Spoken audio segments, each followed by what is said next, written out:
আগামীকালই যেহেতু দীপাবলি, ভাবলাম দীপাবলির জন্য নিজেদের সাথে সাথে আমার বারান্দাটারও একটা মেকওভার করা যাক। যেমন ভাবা তেমনই কাজ। প্রায় বছর 10 পর হাতে রং তুলি ধরলাম। ভাবলাম তুলসী গাছের টবটা কেমন ফাঁকা ফাঁকা লাগছে, এই মনে করে কাপা কাপা হাতে একটা ছোট্ট আলপনা দেওয়ার চেষ্টা করলাম। আর ফাইনালি লুকটা এরকম হলো। তুলসী গাছের টবটা কমপ্লিট করার পরে ভাবলাম আর একটু আলপনা দেই।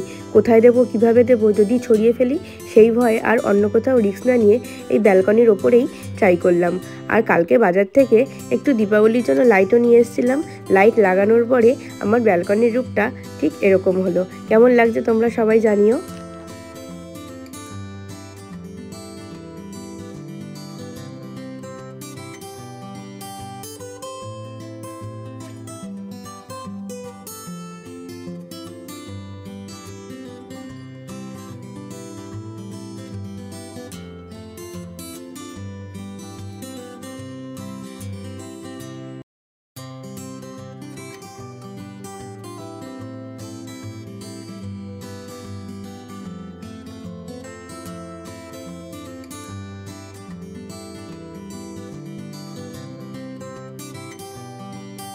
সন্ধেবেলা ঘরে প্রদীপ জ্বালিয়ে তারপর সোজা মেট্রো করে আমি আর রাত চলে গেলাম বাপিদের বাড়িতে।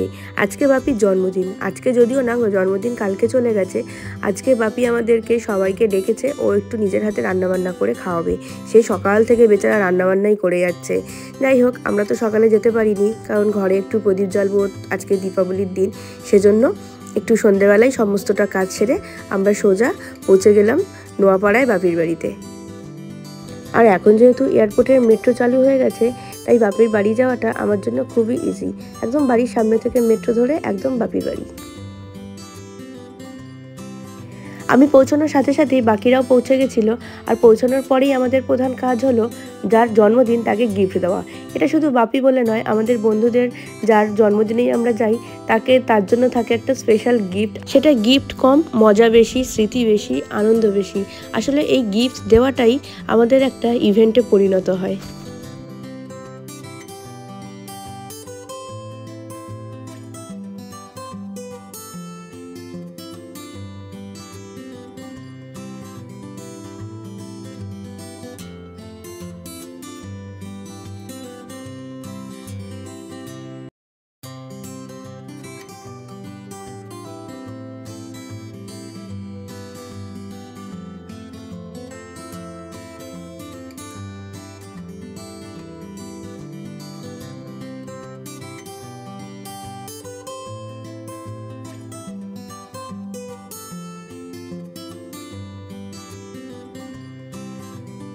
এতক্ষণ বেশ ঠিকই চলছিল, কিন্তু হঠাৎ দেখি জয় প্রচণ্ড পরিমাণে ক্ষেপে গেছে।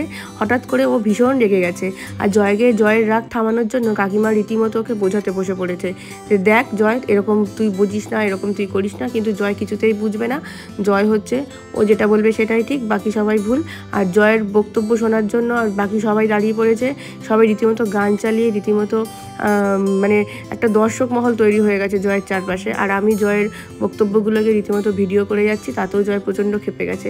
তো এইসব করার পরেই আমি বললাম ঠিক আছে চল, অনেক হয়েছে, এবার আমাদের কেকটা কাটা উচিত, নাহলে অনেক রাত হয়ে যাচ্ছে, আমাকে এবার বাড়ি ফিরতে হবে। তো চলো এবার কেকটা কাটা যাক।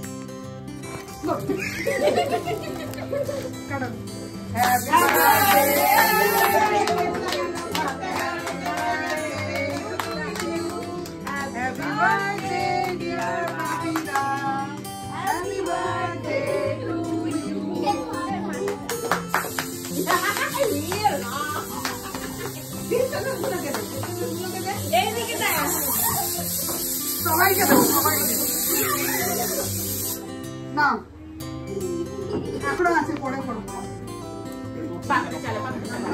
ওই যে ওখানে কেকের ওখানে কি করবি? ও ওটা খাওয়া যায়, খাওয়া যায়। হ্যাঁ, এটা আয়ুর্বেদিক। জিজ্ঞাসা করে এটা আয়ুর্বেদিক খাবার। এটা খাওয়া যায়।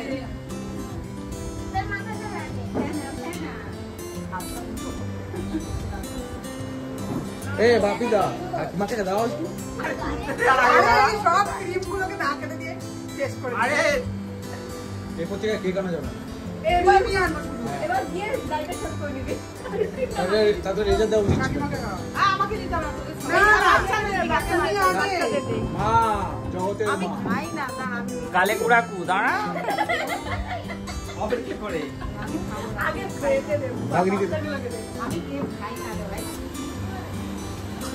তোর তো দাঁতের ফাঁকে গেলই না যা আর একটু নাই পুরো দাঁতের আর করবো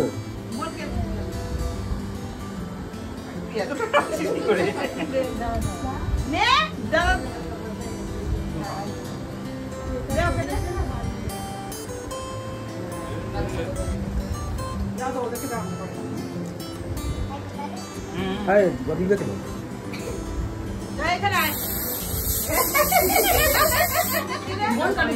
দিদিকে দাও নিচ্ছি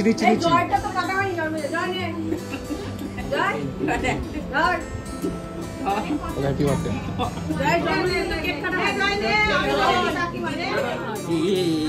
এটা তোর দোষ আমার কিছু আমি কিছু করিনি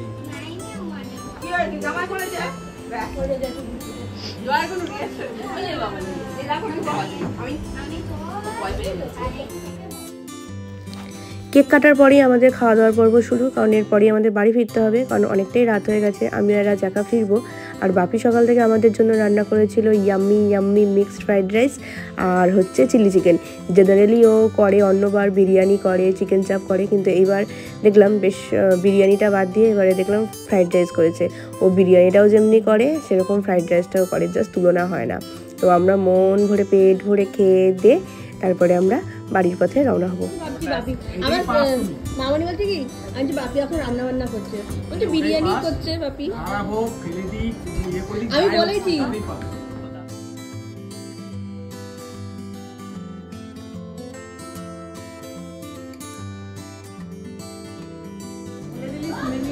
কার কি উঠছে আমি কিন্তু জানি না। হ্যাঁ দেখে বলবি আর ওই বাটিতে আলু নেই, চিলি চিকেন আমার আলু দেয়, ওই জন্য বলছে কার কি উঠছে আমি বুঝতে পারছি।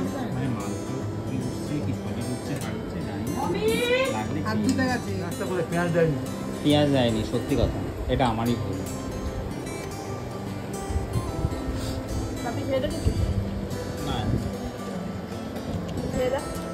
না খেয়েছি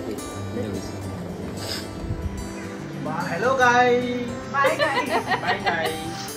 বাই গাইস না tata guys hello Bachu hello Bachu tata. হ্যাঁ, খাওয়া দাওয়া শেষে আমরা বাড়ি ফিরে এসেছি। আর আজ যেহেতু দীপাবলি, তো বাজি তো একটু ফাটাতেই হবে, তাই আমি আর রাজ এখন একটু বাজি ফাটাবো। আর ব্লগটাও এবার এখানে শেষ করব। কেমন লাগলো আজকের ব্লগটা অবশ্যই জানাবেন, যদি ভালো লাগে একটা লাইক করবেন। দেখা হচ্ছে নেক্সট একটি ব্লগে খুব তাড়াতাড়ি। ততক্ষণ সবাই ভালো থাকবেন, সুস্থ থাকবেন আর সবাইকে খুব ভালো রাখবেন। আজকে তাহলে আসি, দেখা হচ্ছে নতুন আরেকটি ব্লগে খুব তাড়াতাড়ি। ততক্ষণ সবাইকে টাটা।